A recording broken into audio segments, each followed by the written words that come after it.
Sesko is now the number one striker target for Arsenal. He has universal backing at the Emirates.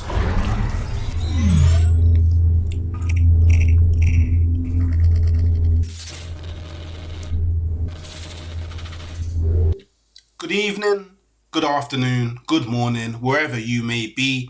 It's time to talk a bit more about this Sesko to Arsenal bonanza.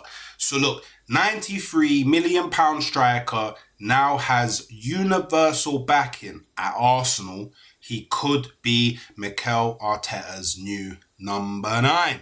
This report comes from TBR Football, if anyone is interested. So look, Arsenal are wasting very little time when it comes to recruiting a new striker for the next season. Very obvious. There's talks around Sesko, there's talks around Gyökeres. Do you know what I'm saying? Those are the two main brothers. There's been a little bit of dibble-dabble around Alvarez, but that one's seeming like a long shot at the moment.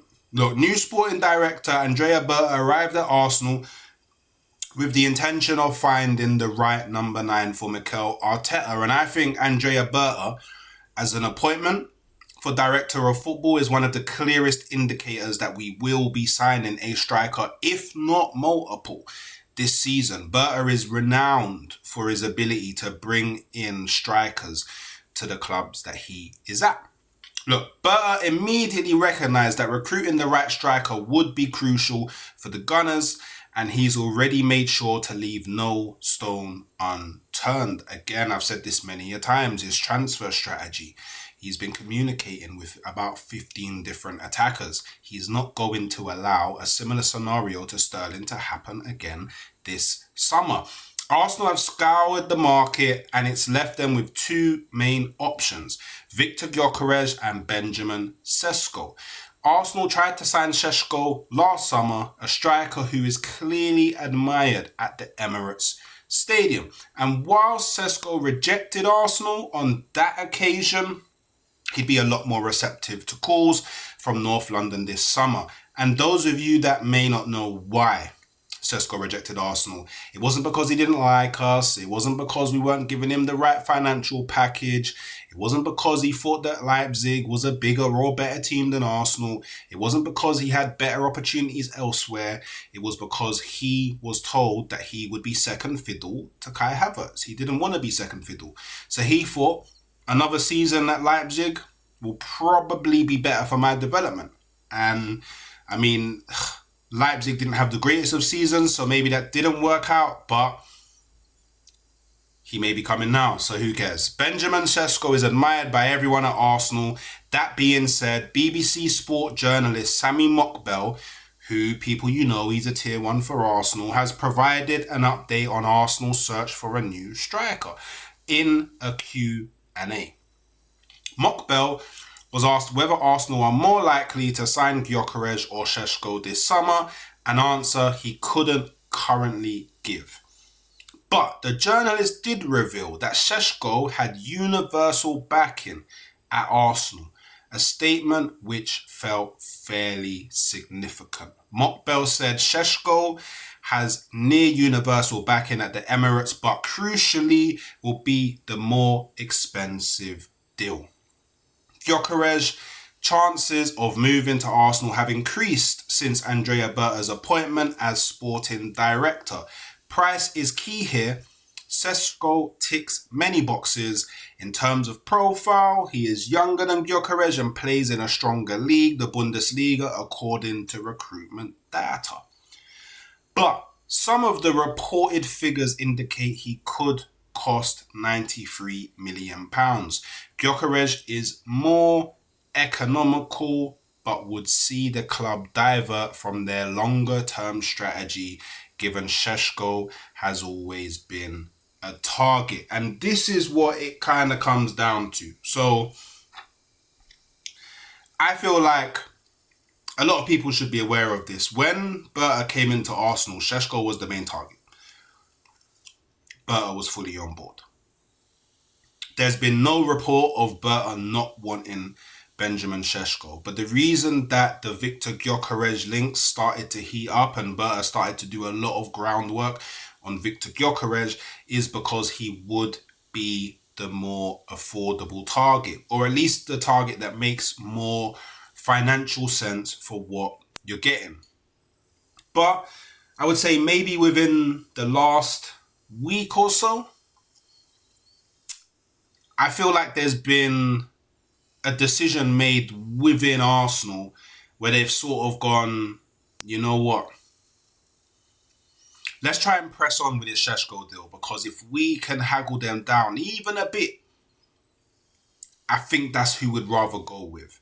Because like they've said, they could see Gyökeres as a more economical outlet, a better economical outlet, but it would divert from their longer term strategy for the project.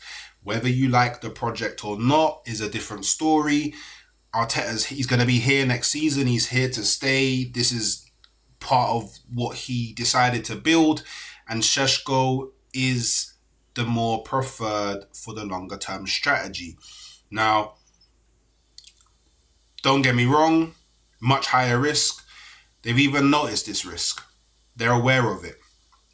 They know he's more raw, he's younger, less experienced, doesn't score as much. But it's, I guess in their mind, a calculated risk that they're willing to take. Because, now this is my assumption, the sell-on value for Sesko will be a lot higher than Gyökeres. Don't get me wrong, I want Gyökeres. Gyökeres is my number one target. But say Gyökeres comes to Arsenal, I think he's going to be 27. Let's just say he's here for 2-3 years, doesn't bang the way that he's banged in Sporting. We pay 60-something million for him. By the time we can sell him again, probably we're taking a 20 to 30 million L. Do you know what I mean? And that's at a push. You know, unless Berta, by then does his bad boy selling thing, we're probably selling Gyökeres for 20 odd million, 25, 30 million, you know what I mean? Whereas with Sesko, if he comes in and doesn't slap, yeah, let's just say he comes in, he gets average numbers looking a bit like Havertz's or maybe a tiny bit better. In 2 to 3 years' time, he'll be 23, 24. He still wouldn't have hit his prime. We can still bust he's nowhere near his prime. Yeah, he's got the potential, he's nearly there. Do you know what I mean? By the time he's 27, he's going to be one of the best strikers in the world, yada, yada, yada, yada, yada, yada, unique qualities, all of that. We can probably make a profit on him. And maybe that is the direction that Arsenal is starting to go down. You know, they're trying to find ways that this project can recoup their money, can generate their money. You know, hopefully generate trophies on the pitch, but at the same time generate revenue for the club. And the players that we're bringing in, they have to have good resale value. Because one thing that we have been poor at over the last, 5 to 10 years is, actually maybe even forever, is sell-on value. Do you know what I mean? So, look, it goes on to say Victor Gyökeres isn't the right striker for Arsenal. Of course, Gyökeres or Sesko is now the question being asked by most Arsenal fans, and from the outside looking in, there appears to be a fairly simple answer. Sesko is the right choice for Arsenal, even if he might cost slightly more than Gyökeres. There are simply too many doubts about Gyökeres. Does he fit Arsenal's style of play? Can he make the step up from Portugal? Two pretty important questions, and both will surely be a concern for decision makers at Arsenal. But when it comes to Sesko, the biggest drawbacks are simply his increased price and the fact that he's not the finished article. He's earlier in his career. However, in terms of still having room to improve, that should only be seen as a positive for Arsenal, a player who Arteta can mould into one of Europe's best. And in terms of the 22-year-old's price, Arsenal simply need to pay whatever it takes. So look, you know me, I want the here and now. Gyökeres, bring him in, get me goals. If it doesn't work out, sell him in the first year. Do you know what I mean? Next summer, just sell him. Saudi or somewhere. Or maybe he's 29, sell him Saudi or somewhere, innit? But if I look at it from the perspective of Arsenal, yeah, the risks around Gyökeres are mainly about how he will play and if he can play to the level. Whereas with Sesko, the only real risk is, will he fulfill his potential? Obviously, the drawback is the price, but if we can haggle down on the price, that becomes less of a problem. And that's probably how they're seeing it. So, look, still hope that we get Gyökeres, but it is seeming like Sesko is the main man. Let me know your thoughts in the comments below. Yeah, and I guess chat to y'all tomorrow.